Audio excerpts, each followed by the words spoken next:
Desa Malikan, sebuah desa kecil di Kecamatan Wedi, Kabupaten Klaten, menyimpan kekayaan budaya yang telah diwariskan turun-temurun.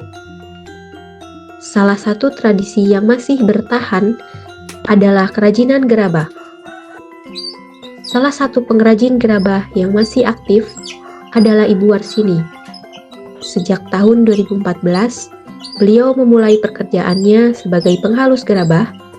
Kemudian, pada tahun 2016, beliau mendirikan usaha sendiri yang berfokus pada pembuatan gerabah mainan anak-anak. Proses pembuatan gerabah ini diawali dengan pemilihan tanah liat yang berkualitas. Tanah liat kemudian diolah dan dicetak menggunakan putaran miring. Setelah dicetak, gerabah dikeringkan, dihaluskan, dan dipoles dengan tanah merah. Setelah tahap ini selesai, tangkai ditempel, lalu dihaluskan dan dikeringkan hingga setengah kering. Selanjutnya, gerabah melalui proses pengilapan dan pembakaran dalam tungku. Pembakaran dimulai dengan api kecil sejak pukul 4 pagi hingga 12 siang. Dilanjutkan dengan api besar selama 3 jam. Setelah itu, gerabah diasapi menggunakan daun kemungkur selama 3 hingga 4 jam.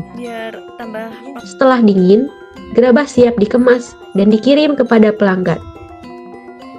Untuk pemasaran, Ibu Warsini mendapat dukungan dari perangkat desa dan program PKH.